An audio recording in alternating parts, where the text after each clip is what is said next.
35 வயசுக்கு மேலே தான் கல்யாணம் நடக்குமா? உங்களுடைய தாயாரின் ஈமக்கிரையில் கலந்து கொள்பவர்கள் 3 பேர்கள் தான். அது உங்களுடைய தாயாரின் ஈமக்கிரையில் கலந்து கொள். பாயிண்ட் நம்பர் 4, உங்களுடைய தாயாரின் ஈமக்கிரையில் கலந்து கொள்பவர்கள் 3 பேர்கள் தான். ஒருவன் கலந்து கொள்ள முடியாமல் போகும், ஆனால் அவன் உயிரோடு இருப்பான். அங்கதான் பெரிய வக்கீல் மாதிரி எழுதியிருக்கிறாரு.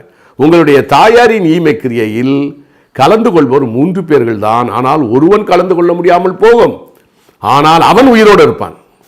5வது பாயிண்ட், வேலாயுதம் என்ற 3வது பேரன் 35 வயதிற்கு மேல் அரசாங்க பணத்தில் தான் சாப்பிடுவான். பாருங்க, செட்டிநாட்டில் எல்லாரும் வியாபாரம் பண்ணுறவங்க, வட்டி கொடுறவங்க, ஆனால் இவங்க 35 வயசில் அரசாங்க பணத்தை தான் சாப்பிடுவாங்கிறாரு. என்ன 4வது பாயிண்ட், என்னுடைய மருமகளின் பெயரும், யார் இவருடைய மருமகளுடைய பெயரும் 3வது பேரனாகிய வேலாயுதத்தின் மனைவியின் பெயரும் ஒன்று போல் இருக்கும். இப்போ நம்ம ஏற்கனவே சொல்லியிருக்கோம், பெயர்கள் மொத்தம் 1000 வகை தான். ஜனர் 1000 ஜாதி தான் பேர். மன்னனின் பெயர் அப்படின்னா ராஜராஜன்லேருந்து வெள்ளக்கார மன்னர்லேருந்து எல்லாம் ஒன்றும். பெண் கடவுள் தெய்வத்தின் பெயர்னா பெம்பளத்து கடவுள் பூரா வந்தோம். ஆண் கடவுளின் பெயர்னா ஆண் கடவுள் பூரா வரும்.